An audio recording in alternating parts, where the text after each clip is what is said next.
तो हेलो दोस्तों, स्वागत है आपका तरबूज की खेती के डे 12 में। दोस्तों, डे 11 में आपने देखा था कि हमने पौधों में पानी पटाया था और आज हमारे तरबूज के पौधे लगभग 30 से 35 दिन के हो चुके हैं। इस स्टेज पर पौधे की अच्छी ग्रोथ और मजबूत जड़ के लिए एक बहुत जरूरी काम किया जाता है, जिसे हमारे यहाँ गबदैया कहा जाता है। तो चलिए आपको स्टेप बाय स्टेप दिखाते हैं कि गबदैया कैसे किया जाता है। सबसे पहले पौधे के चारों तरफ कुदारी की मदद से गोल आकार में निशान लगाया जाता है। उसके बाद स्टेप 1 में धीरे धीरे ऊपर की बालू को हटाकर गोल गड्ढा बनाया जाता है। फिर स्टेप 2 में इस गड्ढे को थोड़ा और गहरा किया जाता है ताकि नीचे की गीली लेयर तक पहुंच सके। दोस्तों, मैं आपको बता दूं कि गबदैया करना आसान काम नहीं है। इसमें कुदारी बहुत सावधानी से चलानी पड़ती है, क्योंकि ये मिट्टी का खेत नहीं बल्कि बालू का खेत है। अगर कुदारी जरा सा भी पौधे में लग गई तो पौधा गिर सकता है और पूरी मेहनत खराब हो सकती है। इसलिए यह काम हमेशा किसी अनुभवी आदमी से ही कराया जाता है। तो दोस्तों, स्टेप 3 में हमें पहले से बने हुए गड्ढे के अंदर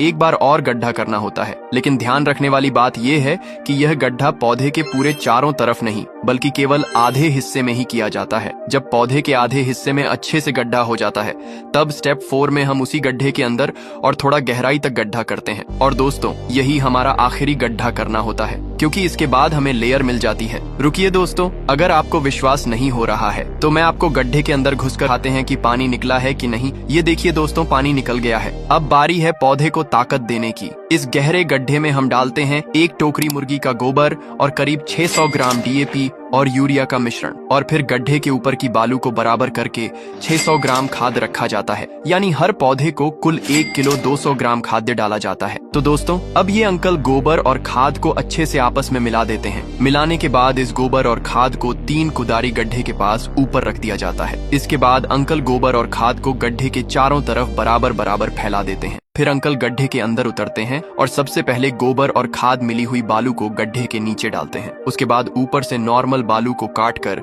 उसके ऊपर डाल दिया जाता है। ऐसा इसलिए किया जाता है क्योंकि जब तरबूज के पौधे की जड़ नीचे की तरफ बढ़ेगी तो उसे नीचे से गोबर और खाद का पोषण मिलेगा। इससे पौधा जल्दी और मजबूत ग्रो करता है। और दोस्तों, ऐसे ही प्रोसेस गड्ढे के चारों तरफ किया जाता है। फिर दोस्तों, लास्ट में हमने जो गोबर ऊपर रखा था उसे गड्ढे के अंदर डाल दिया जाता है। उसके बाद बालू से गड्ढे को आधा भरा जाता है और उसे पौधे के चारों तरफ अच्छे से फैला दिया जाता है। फिर हमने जो 600 ग्राम खाद ऊपर रखा था उसे कुदारी की मदद से पौधे के चारों तरफ बराबर मात्रा में छिड़क दिया जाता है। इसके बाद चारों तरफ की भीगी हुई बालू से पौधे के चारों तरफ एक तरह से लपेट या घेरा बना दिया जाता है। फिर कुदारी की मदद से बालू को अच्छे से दाब दिया जाता है ताकि खाद और बालू अपनी जगह पर अच्छी तरह सेट हो जाए। उसके बाद चारों तरफ से बालू डालकर गड्ढे को पूरी तरह भर दिया जाता है। अंत में पैर से हल्के हल्के दबाकर पौधे के चारों तरफ की बालू को मजबूत कर दिया जाता है ताकि जब पानी पटाया जाए तो पानी इधर उधर न जाए और सीधे पौधे की जड़ तक पहुंचे।